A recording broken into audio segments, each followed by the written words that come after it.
It's Messi! It is the cleanest of clean finishes from the best on the planet. It's time for the biggest sports stories. Liverpool, the champions of Europe, are top of the world. The biggest interviews. That such a great spectacle is ruined by such thuggish behavior. And all the analysis right here. He's the one player that has the arrogance to think that he can play in any stadium in the world and any pitch in the world in front of any player in the world and take them on. Every weekday, it's my sport, it's your sport. It's ZiFM Sport.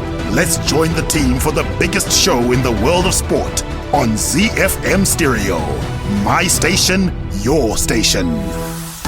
So very good evening, Zimbabwe. The shows over lockdown have transformed. We started out just giving you updates on the coronavirus, but now we are giving you sporting updates proper, and this past weekend was a phenomenal weekend of sport. We've got all of that and so much more on the show today, brought to you by Michael Madoda, Chris Midzi, Sean Tafirinika, our producer, Alois Bunjira, and I'm Barry Manandi. On the home front, one of the senior players in the Zimbabwe senior national cricket team, Brendan Taylor, failed 2 fitness tests conducted in Harare, with the star batsman to be given another opportunity to prove his fitness. In international sports news, All Blacks and Wellington Hurricanes second 5-8.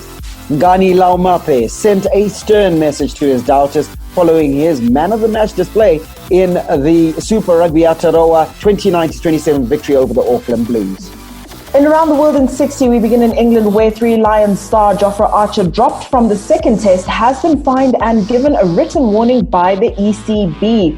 On the golf course in the United States, Jon Rahm moved to world number 1 for the first time after surviving a back 9 wobble to claim a 3-stroke victory after a dramatic final at the Memorial Tournament. And in Hungary, a dominant Lewis Hamilton seized the lead of the Formula One World Championship for the first time this season, with his second win in a row and a record-equaling 8th on the same circuit at the Hungarian Grand Prix.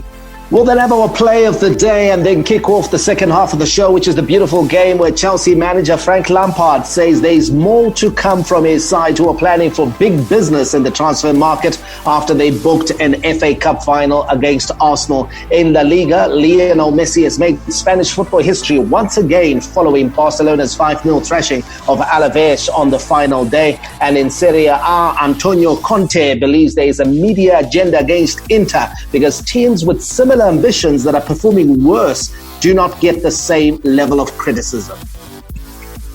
All of that and so much more to look forward to on this edition of ZiFM Sport. But first is our power play. Today the group is called Washed Out. This is called Time to Walk Away. The Warriors, the Chevrons, the Cheetahs, the Mighty Warriors, and the Sables. From the pool to the track to the field, we are Team Zimbabwe.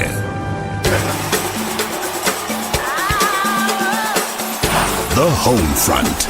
Local sports news and analysis.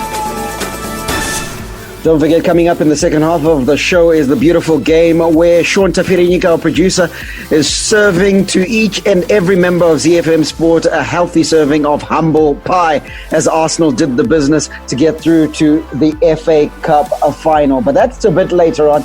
On the home front, one of our senior players in the Zimbabwe senior national cricket team, Brendan Taylor, BT, failed 2 fitness tests conducted in Harare, with the star batsman to be given another opportunity to prove his fitness. Information provided by the Zimbabwe Cricket shows that Taylor failed the first proficiency exam on the 15th of June and another one on the 6th of July. Taylor, the highest paid local cricketer, didn't do well in the yo-yo test, the T-run, the push-ups, as well as sit-ups. Another batsman, Prince Mashaure, who had also failed his fitness test, managed to pass one on Saturday. It's logical to, again, get the thoughts of Alois Bunjira, because he himself is a bit of a fitness freak, but also a personal trainer. So, Alois Bunjira, what are the challenges? Because clearly Brendan Taylor, during lockdown, was locked down and he ate all the pies. Yeah, Barry, I think this is a lack of professionalism on the part of Brendan Taylor, because he's a sportsman, he's a professional cricketer, he knows, and he also knew the upcoming matches that were coming. And for somebody like him to fail such for me, it's easy: push-ups, sit-ups, T-run. That's like basic. That is really like basic, and I don't understand how he can fail such a test, because you can do those at home. You can do those in your dining room, in your sitting room. You can just push the chairs aside and you train every day. So I'm not sure why and how he did that. I think somebody needs to talk to him professionally. That is, that you need to remind, yes, you're the highest paid cricketer, you're a very good cricketer, but you can do much better if you are more professional and if you pay attention to your career. Sometimes sports people, they are satisfied with just being average or with just being at a certain level, whereas if they put in much more effort, they can actually be much, much better. So this is a case in point where I can see that he is just satisfied to be just there. He doesn't strive for excellence, because you cannot have a situation like that where you can come in and fail such an easy fitness test when you are a top sports person. Zimbabwe cricket, that's the highest. You can't be failing. It also doesn't help that now he's not feeling too well. We hear from Darling Majonga, the ZT Media and Communications Manager, that he hasn't been able to take another test because he was absent from training, Mike, because of illness. So now he's unwell as well. So it's not looking too good for Brendan Taylor. No doubt he's a professional, has been for a long time. Ultimately, he'll be able to pass these fitness tests, but certainly it doesn't look good at the moment.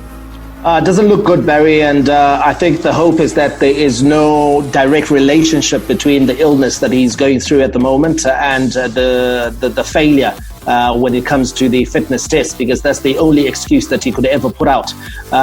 It's quite irresponsible and unprofessional. You've called him a professional, but this is the peak or the height of unprofessionalism.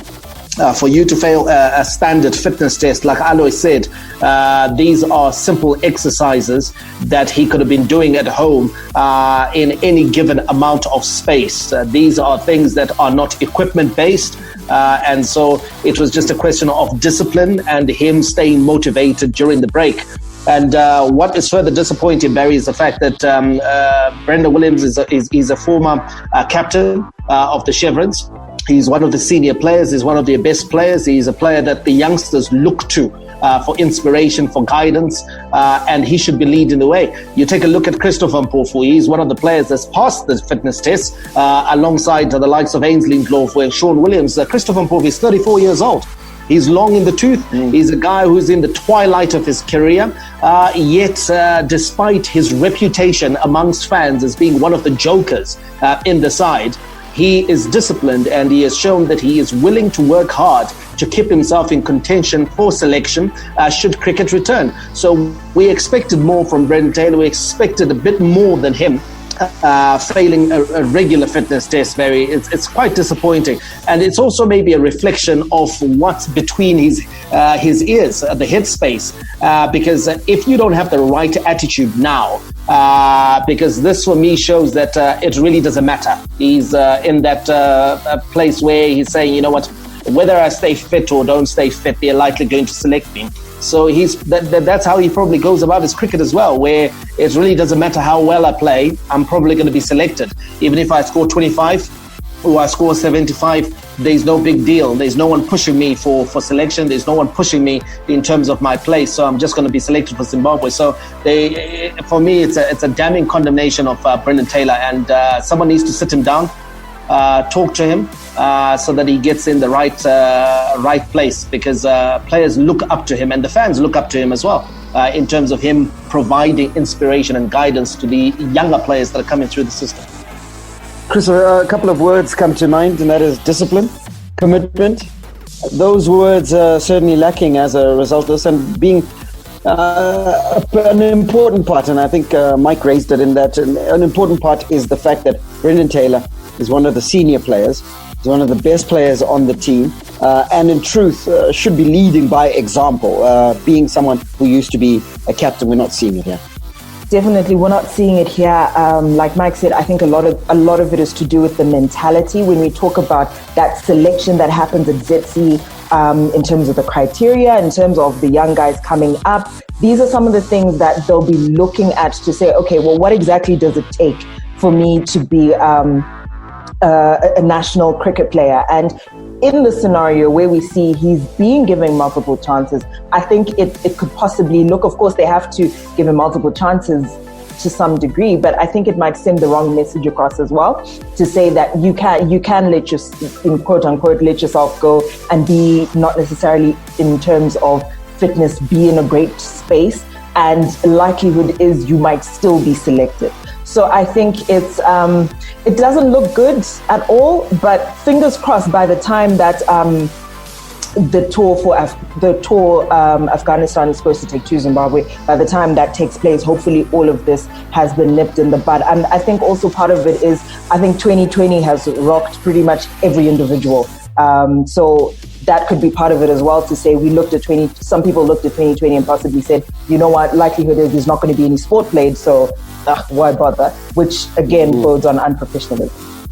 And that tour that Chris is referring to is the tour of Afghanistan to Zimbabwe for 5 T20 internationals. There's been a bilateral agreement between Zimbabwe Cricket and the Afghan Cricket Board. However, they're just waiting from clearance from government. Once government gives that green light, they will be arriving on these shores. And in light of that, the national team players have been training in different parts of the country since the 15th of June when they tested negative for coronavirus. And as you heard earlier, players like Ainsley Ndlovu, Sean Williams, Brian Cherry, Charlton Chuma, Chris Mpofu, they all passed their fitness tests on both occasions, and those were conducted at Queen Sports Club out in Bulawayo. Hi, my name is Sean Williams, Zimbabwe cricket captain. You're listening to ZiFM Sport. Z. Your local sports news roundup, starting with rugby, where the Zimbabwe Rugby Union, the ZRU, has advertised more national team coaching positions as well as managerial posts, with the most high-profile job up for grabs being that of national men's sevens team coach that had been held by Gilbert Nyamutsamba for 4 years. In the advertisement, ZRU said the prospective candidate for the Cheetahs head coach's role must be a holder of a World Rugby Level 7's coaching certificate or equivalent, have an excellent knowledge of the game through playing, along with coaching and prior experience in mentoring a high-performance team. The deadline for applications is on the 17th of August. Nyamutsamba said he had not made a decision on whether to apply for the post, since he is still consulting those close to him before he decides on the way forward. Athletics news, Zimbabwe sprinter Ngoni Makusha and his fellow athletes have put their names in the hat for government's $10 million COVID-19 relief package for athletes, as the 26-year-old continues to hold out hope for a berth at next year's Tokyo Olympic Games. The 2020 Olympics, originally scheduled for Japan this year, have been deferred to 2021 after global sport was halted due to the outbreak of coronavirus. Government last week announced that of the $10 million relief package that will be administered by the Ministry of Youth, Sport, Arts and Recreation, half had been set aside for sport.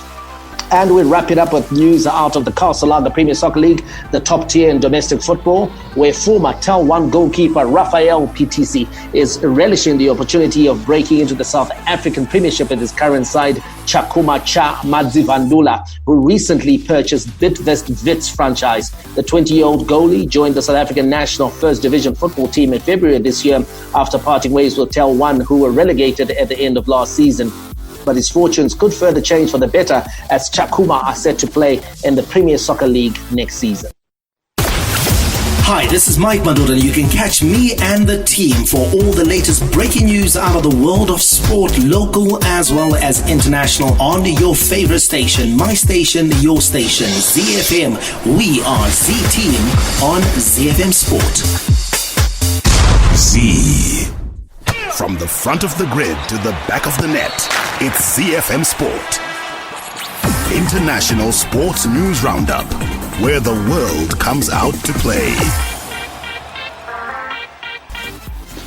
All right, let's go international with our sports news, and it's rugby. All Blacks and Wellington Hurricanes second 5'8", and Ngani Laumape sent a stern message to his doubters following his man-of-the-match display in Saturday's 29-27 victory over the Auckland Blues. After giving away a penalty in the opening seconds, seeing the Blues take an early 3-0 lead, Laumape put in a match-turning performance, scoring the Hurricanes' first try. That was just the first of Laumape's exploits, impressing on both attack and defense, as the Hurricanes snuck home for a 2-point win. After the match, Hurricanes captain Dane Coles spoke glowingly about Laumape and his side getting the victory.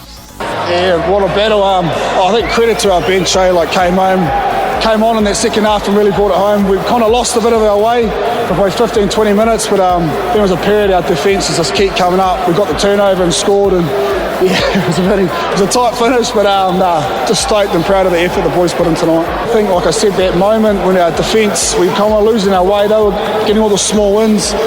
We just kept getting off the line, got the turnover, and then took our chance in that drive. So, a really great battle with the blue side, and good to see our old mate Baz back and get 1-1. Z. Hurricane skipper Dane Coles also a scorer on the night there, speaking glowingly about Laumape Barry, and rightfully so, because I thought Ngani Laumape really showed the All Blacks what they were missing at the World Cup last year.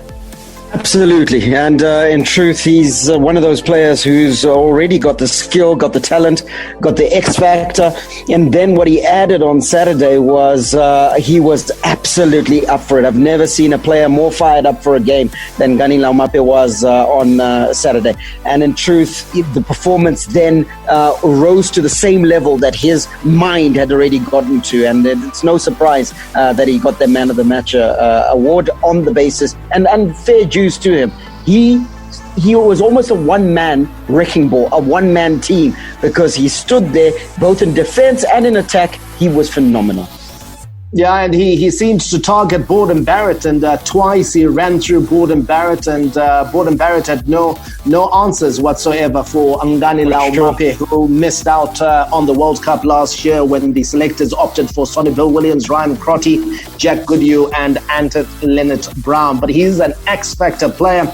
And Chris, just going to the result of that game, the Blues once again falling short, and they'll be disappointed that in the two matches where they've been up against the two best sides in Super Rugby over the years, the Blues have had very little steam in the last 20 minutes.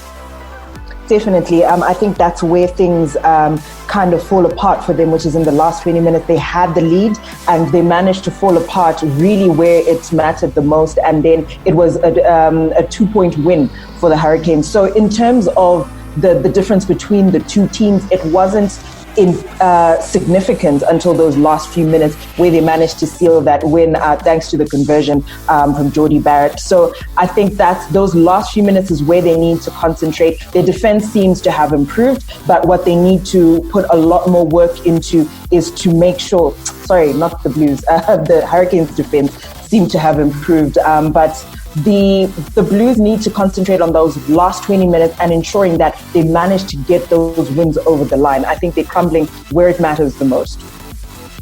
Barry, last week you brought up the fact that the Crusaders are the side that most resemble the All Blacks in terms of their approach to the game. We're beginning to see shades of that for the Hurricanes because you go back over the years, we've always been used to the Hurricanes playing and living up to their name, the Hurricanes. And, they've always been the most exciting, the most entertaining team in world rugby. You take a look at players they've had, Jonah Lomu, Christian Cullen, Ma Nonu, the real entertainers of world rugby. But if you take a look at how they went about their business versus the Auckland Blues, there was a lot of structure, there was a lot of pragmatism in their approach. They were able to mix up the backline play with as well as the forwards doing the hard yards up front.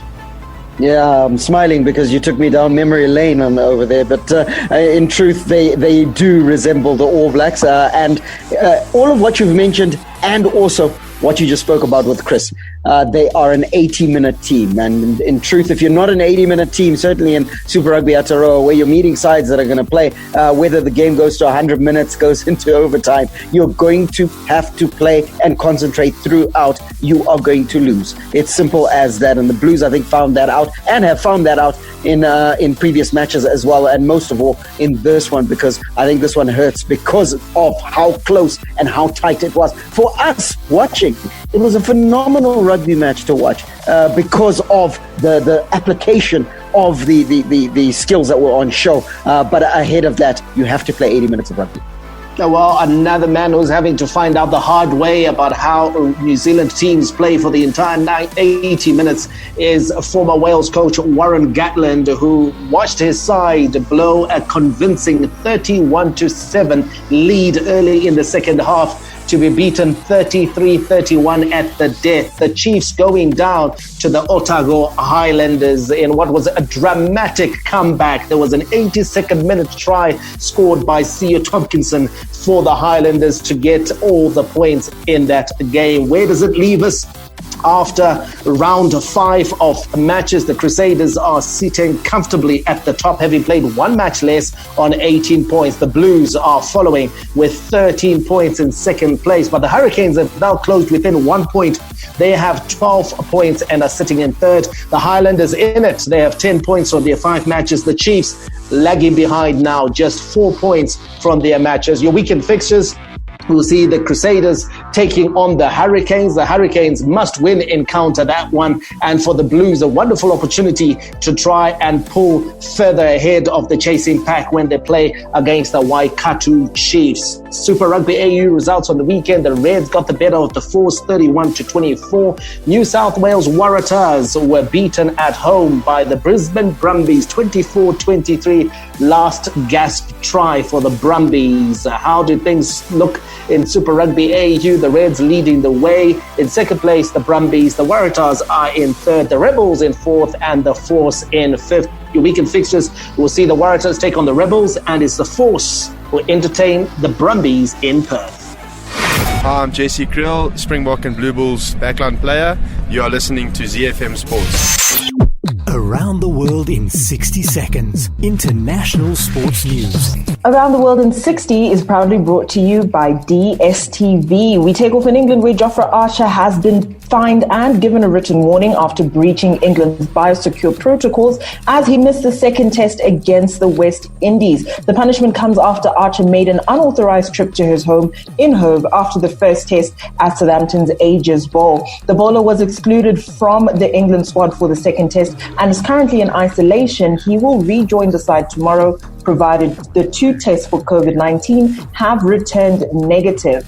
We head over to the United States, where Jon Rahm moved to world number 1 for the first time after surviving a back 9 wobble to claim a 3-stroke victory after a dramatic final day at the Memorial Tournament. The Spaniard saw an 8-shot advantage cut to 3 in the space of 5 holes during a thrilling day at Murfield Village yesterday, with the 25-year-old also receiving a 2-shot penalty post-round for his ball moving before an incredible chip-in at the par 3 16th. Rahm eventually signed for a 3 over 75 to end the week on a 9 under and 3 clear of playing partner Ryan Palmer, with a 4th PGA Tour title, enough to leapfrog Rory McIlroy at the top of the world rankings. We touch down in Hungary, where a dominant Lewis Hamilton seized the lead of the Formula One World Championship for the first time in the 2020 season, with the second win in a row and a record equaling 8th on the same circuit at the Hungarian Grand Prix. But Max Verstappen remarkably denied Mercedes another 1-2 finish after holding off Valtteri Bottas for second place,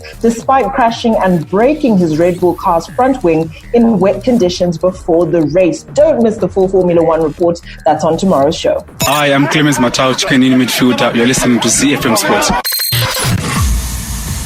The big leagues, the big teams, the big players. The beautiful game on ZiFM Sport. All the rivalry. Here is Harry Kane for Tottenham. Oh, what a goal! A classic derby goal from Harry Kane. Catch him if you can. All the stars. Oh, back here's Liverpool 2 in front. Talk about impudent. Talk about improvisation. Talk about Sadio Mane. And all the game-changing moments. And Raheem Sterling rattles it home. And once more, City are in front in a trice. All the updates from the Premier League on ZiFM Sport. The beautiful game kicks off in England Cup action, the glory of the FA Cup, and Chelsea manager Frank Lampard says there is more to come from his side, who are planning for a busy transfer window after they booked an FA Cup final against Arsenal. Olivier Giroud and Mason Mount were helped by poor goalkeeping from David De Gea as Chelsea deserved their 3-1 win over Manchester United. Let's hear from Frank Lampard. It's a great achievement for us to get there. To win a semi is a great thing, is to win a final is the thing, so I don't want to get too far ahead of ourselves, but we can certainly enjoy the performance and the result today. I'm not sure where it ranks in the season. It's obviously right up there because of the size of the game and the quality of the opponent. But we have had some good performances this season. We are progressing, we are getting better. There are always going to be some bumps, but today was a performance of huge character, personality, work ethic, quality. So I'm very happy. I think people sometimes this season have looked at us as Chelsea and expectations are always high. But then the reality beyond that I know because I work every day here is that we're working towards something. We want to close a gap above us. It doesn't come easy. We've seen that with other teams over recent years. And so it's step by step. Today was a nice step for us, just a step towards a final. We want to try and win that final. But we have showed lots of good stuff this year. And with more work and the way we move forward and what we do in the summer, I think there'll be more to come. But at the moment, we have to really focus on the three finals domestically that we have, 2 league games and an Arsenal and an FA Cup final is huge for us. Frank Lampard understandably cock a hoop about his Chelsea side making the FA Cup final, which will be played on the 1st of August. Their side, Chris, coming into this game versus United as the underdogs. Very few people would have put money on Chelsea getting the better of a United side that has been bang on form since football returned in England. And this was a wonderful result for the Blues.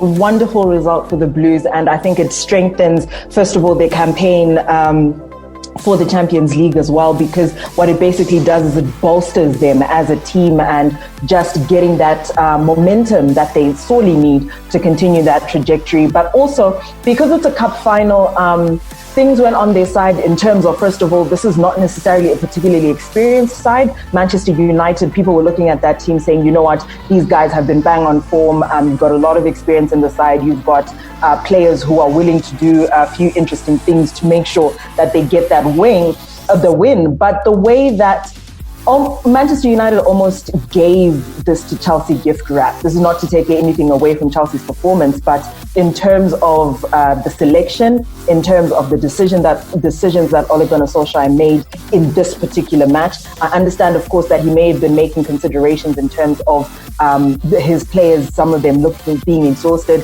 and this is the FA Cup final. He's probably more focused on getting into the Champions League, but this was not a Manchester United side at their best. I'd ordinarily, Chris, I'd buy into the argument around focusing on the Champions League, but you're also up against a side that was also focused on the Champions League, and a side that is in exactly a similar situation as United. I look at the team selections, Alois, and I say, why didn't United pick its best team? We've seen the team that has been doing the business for United. How come that team didn't get a run out? Because that team would have had a better chance versus Chelsea. Yeah, we don't know really why he decided to change, but from outside there have been calls that the team was looking lethargic, due to tiredness, because he has been playing the same first 11 for a few games, and I think he listened too much to the outside world that we're now trying to whisper into his ears that the players are getting tired, you need to rest the players, you need to rotate. I think he should have just stuck to his guns and just carry on. I agree with you 100% that, the excuse that we are focusing on the Champions League, I don't really also buy it, because Chelsea are also vying for that place. They're just 1 point ahead of Manchester United, and they can also still slip out of the Champions League slots as well. So these are teams that both wanted the Champions League and the FA Cup at the same time. So I was surprised that he had to change that, probably due to pressure from other people, other sections that were saying the players were now tired. But when it comes to the performance itself on the day, I thought that De Gea was once again the Achilles heel for Manchester United, and those gifted goals, I can't believe that he did that, especially the first goal. I can't believe that he actually dived and let that ball in. Sometimes I would think that, is he involved in match fixing? I don't know, man.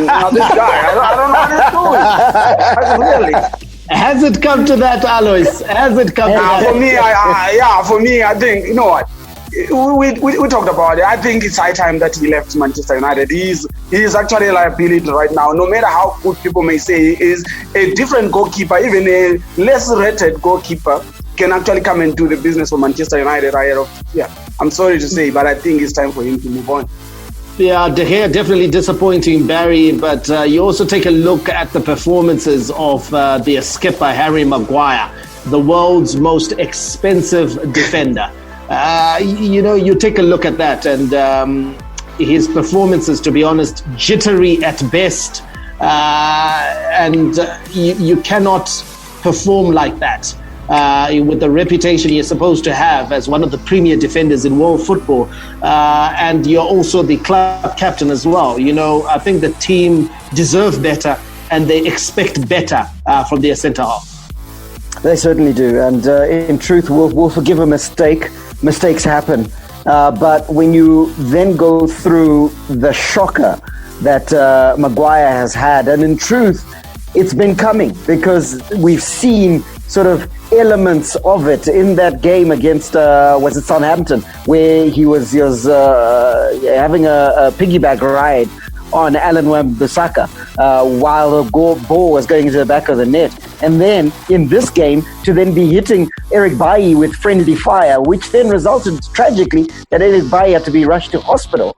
He was completely off color, his timing was off, he was a shade off the pace, and you can't have a club captain, much less your central defender, the one you're depending on, doing that. The price tag on Maguire now is under serious question. He hasn't paid the money back to Manchester United, definitely not. Yeah, absolutely. And Chris, Bruno Fernandes is a player that had got a lot of United fans excited, and rightfully so, because he'd been putting in performance after performance. He's gone a tad quiet over the last 3 games. He's gone a tad quiet over the last 3 games. I think that's largely to do with when you have teams that are particularly organized, like a Chelsea side, going into this match, essentially what they can manage to do is to shut him out. He's not necessarily the most creative player, and we can see that when we come against teams that are particularly organized, like a Chelsea side. In this particular match, he was there or thereabout. We always know that he'll come up and manage to get some sort of a penalty. And that's what he manages to do match in, match out, and saving some sort of face for Manchester United. But Bruno Fernandes has still got a little bit more in terms of growing, in terms of getting past teams that are organized like Chelsea. Alois, Paul Pogba, for him, it must have been a slap in the face to be left out of the starting lineup for an important game like this one. Yeah, I don't know. Like I say, I don't know why he decided to change and to actually bench Pogba and Fernandes. Bruno Fernandes. They had actually they had connected. They were having such a good combination, and one would have thought that some other teams actually were admiring from outside. And sometimes when you have such a pairing, other teams come with caution. They are scared. They're so worried about that. He needed to have used that to his advantage. That Pogba is a big figure. A lot of players get intimidated by Pogba. You need that in a game, even if he is off form. The fact that he is on the field, it inspires his teammates, and it also puts a shiver in the opponent sometimes. So he needed that. This was an important match, for Manchester United. He should have just gone for broke and played his best team. I still don't know why he did that. And for Pogba as well, he's a big figure, and for him to be sacrificed, he'll be like Balotelli always said, why me? Why me? But even when Pogba came on, sorry, quick one. When Pogba came on, he too was off colour. So it was a team, all-around team thing where the team was completely off the races, but Chelsea was fantastic.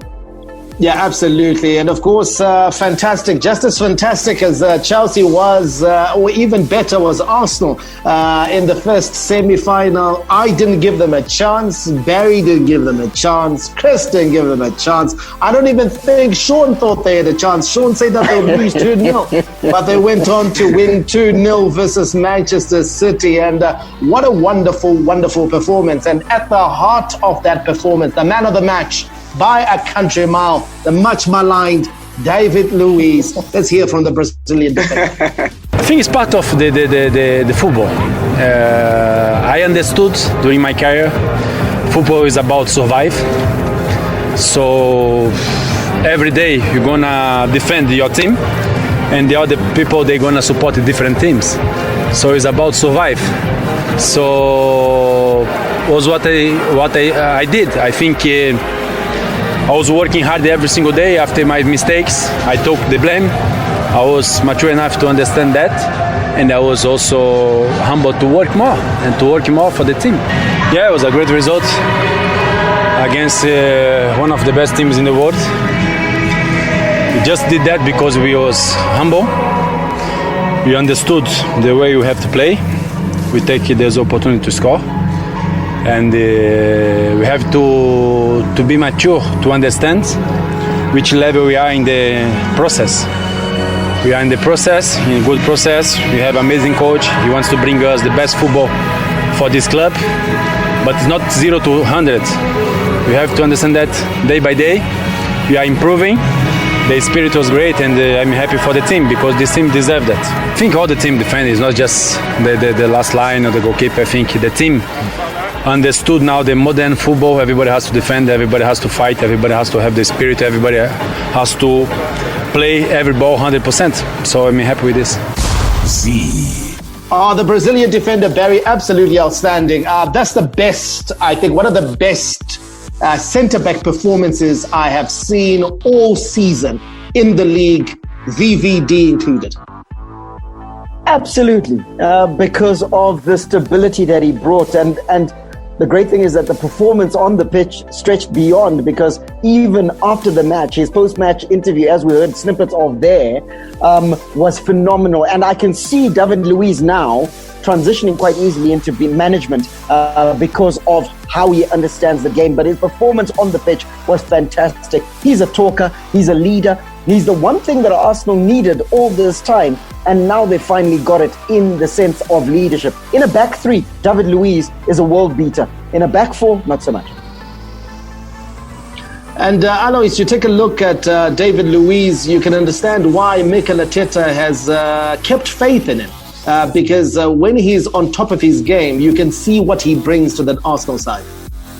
Yeah, he is a top defender, no doubt about it. I think he started jittery, and I think his performance also on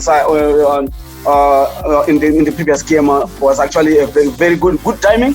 Good timing for him, because there were members around Arsenal people, Arsenal faithful, that were like, we need to get rid of him. I've seen a lot of people talking about it. We need to get rid of him. He's costing us, but he actually showed that he is the world beater. I agree with Barry 100%. I think the formations, that way you play flat back four, it doesn't suit him that well. He needs two other defenders, because he can't seem to keep up with the line. We spoke about it the other time. Remember that he looked confused sometimes. Then he needed 2 seconds to actually switch into action to I need to be in line. But when he's playing in a back three, he's very good. He's a very good defender, technically gifted, and he has got the added advantage. He can come in and do set pieces as well. So he's an asset for Arsenal, and I'm sure now that he has come into his own element and he showed that leadership quality. He showed that he can actually defend. Those 2 blocks that he did, I think that was awesome.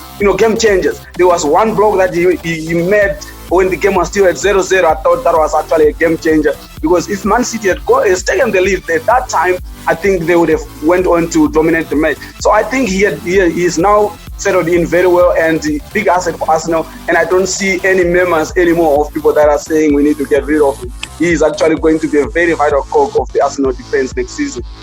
Yeah, and Chris, we spoke earlier about Frank Lampard and the good job that he's doing in West London, and you've got to say the same and even more for Mikel Arteta, because Arsenal were in a worse off place than Frank Lampard found Chelsea, but they have definitely turned a corner. I mean, consecutive results over Liverpool and Man City are a testament to the great work that Arteta is putting in North London.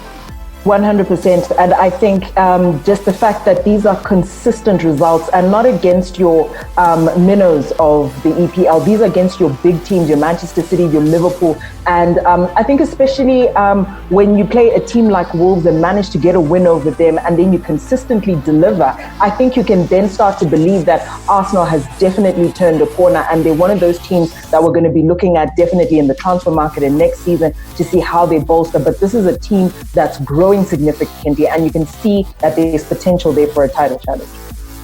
Okay, there were Premier League games also played over the weekend. West Ham turning on the style to beat Watford 3-1. Norwich, 2 players sent off for 2 goals they lost by versus Burnley at Carrow Road. Bournemouth are now on the brink of relegation after they were beaten 2-0 by Southampton in a South Coast derby, and a Hurricane masterclass saw Spurs beat Leicester 3-0. Tonight's matches: Brighton versus Newcastle, Everton are at Sheffield United, and Wolves host Crystal Palace.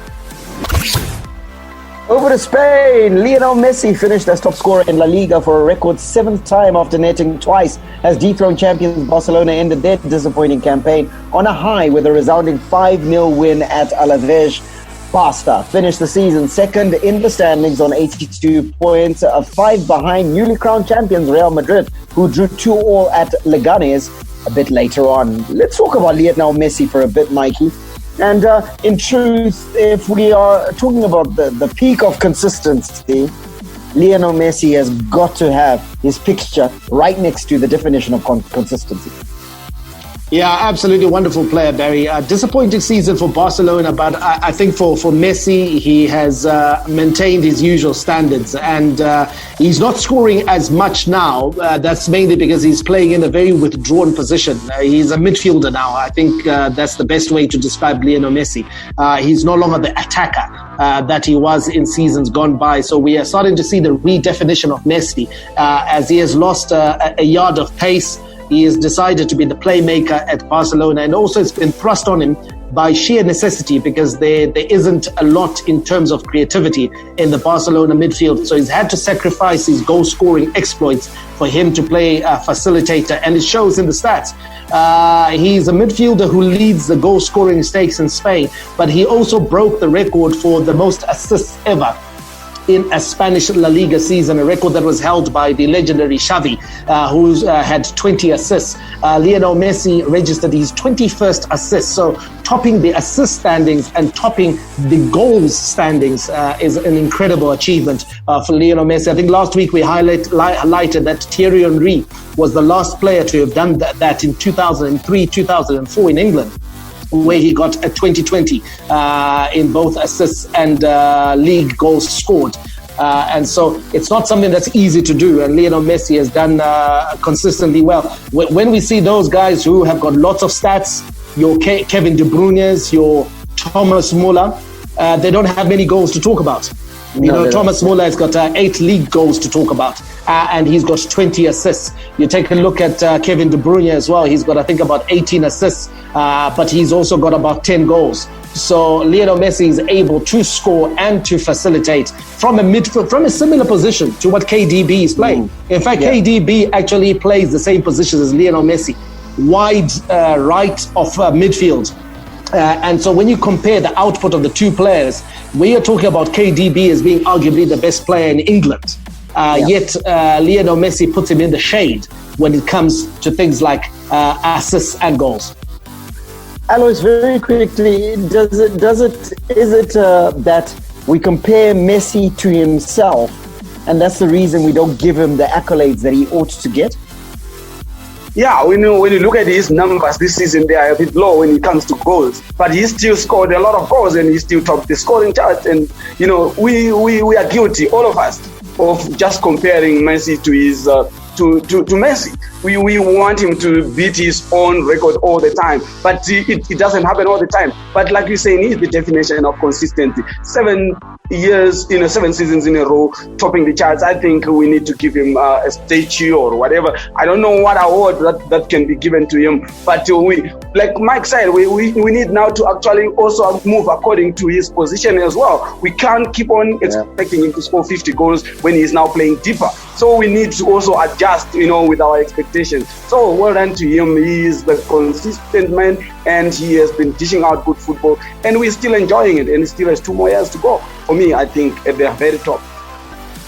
Key results out of La Liga: late goal by substitute Januzaj handed Real Sociedad a 1-1 draw at Atletico Madrid, and Villarreal had already secured 5th place in the standings and qualification for the group stages of the Europa League, while Getafe slumped to a 1-0 defeat by Levante to miss out on Europe, finishing in 8th place on 54 points. So Real Madrid are champions, Barcelona in second, Atletico Madrid and Sevilla complete the Champions League standings. Going into the Europa League, Villarreal and Real Sociedad, and then Granada finish in 7th. Relegated, Leganes, Mallorca and Espanyol. The Pichichi standing, Lionel Messi, 25 goals for the season. In second, Karim Benzema.